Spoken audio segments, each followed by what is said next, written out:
Jansangram news, बातमीची सत्यता हीच आमची ओळख।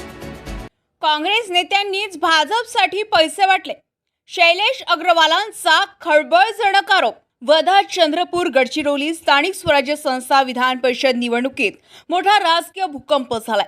महाविकास आघाडीचे अधिकृत उमेदवार शैलेश अग्रवाल यांनी उमेदवारी मागे घेत काँग्रेसच्या स्थानिक नेत्यांवरच भाजप उमेदवारांसाठी पैसे वाटल्याचा गंभीर आरोप केलाय। या धक्कादायक आरोपांमुळे राज्याच्या राजकारणात खळबळ उडाली असून भाजपचे अरुण लखानी अविरोध विजयी झाले। निवडणुकीच्या रणधुमाळीत काँग्रेसला मोठा धक्का देत महाविकास आघाडीचे उमेदवार शैलेश अग्रवाल यांनी आपले नामनिर्देशन पत्र मागे घेतले। मात्र माघार घेतल्यानंतर त्यांनी केलेल्या आरोपांनी राजकीय वर्तुळात खळबळ माजली।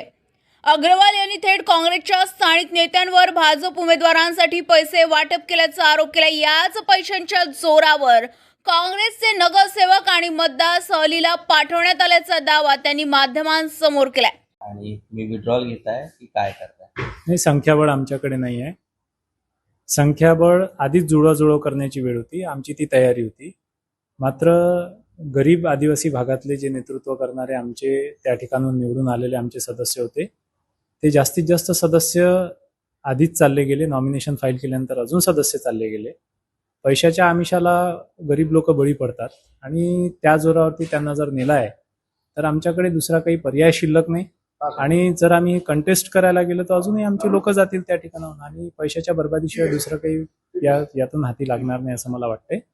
म्हणून मी जे या निवडणुकीसाठी जबाबदार आहे त्यांच्याशी चर्चा केली आणि संख्याबळावरती ही निवडणूक असते। संख्याबळ नसल्यामुळे या निवडणुकीत फक्त निवडणुकीच्या मैदानात राहणं म्हणजे घोडे बाजाराला वाव देणं आहे।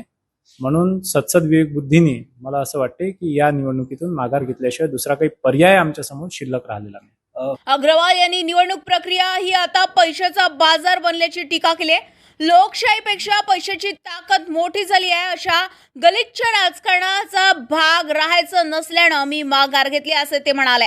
इतकंच नाही तर दिल्लीपासून मुंबईपर्यंत आणि चंद्रपूरपर्यंत निवडणुका पैशांच्या बळावर मॅनेज होत असल्याचा आरोपही त्यांनी केलाय।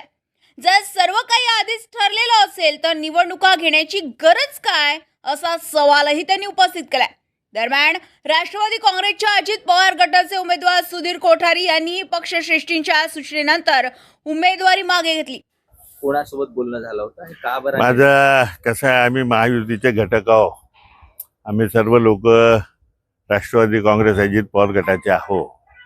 आम्हाला काल आदरणीय प्रफुल्लभाई पटेल, सुनीलजी तटकरे, सुबोधजी मोहिते यांचा फोन आला की बाबा आपण महायुतीचे घटक असल्यामुळे आपण निवडणूक नाही लढली पाहिजे, आपण फॉर्म विड्रॉ केलं पाहिजे। कारण की भारतीय जनता पक्षाची आवश्यकता आपल्याला दुसऱ्या मतदारसंघामध्ये पडते जिथे आपले उमेदवार आहेत आणि त्यांच्या सूचनेप्रमाणे आज मी माझा फॉर्म नामनिर्देशन पत्र परत घेतलेला आहे। त्यामुळे निवडणुकीच्या मैदानात भाजपचे अरुण लखानी एकटेच उरले। अग्रवाल आणि कोठारी या दोन्ही उमेदवारांच्या माघारीनंतर भाजपचे अरुण लखानी यांचा अविरोध विजय निश्चित झालाय। काँग्रेसच्या अधिकृत उमेदवारानेच आपल्या पक्षातील नेत्यांवर भाजपसाठी पैसे वाटल्याचा आरोप केल्यानं महाविकास आघाडीसमोर मोठे प्रश्नचिन्ह निर्माण झाले।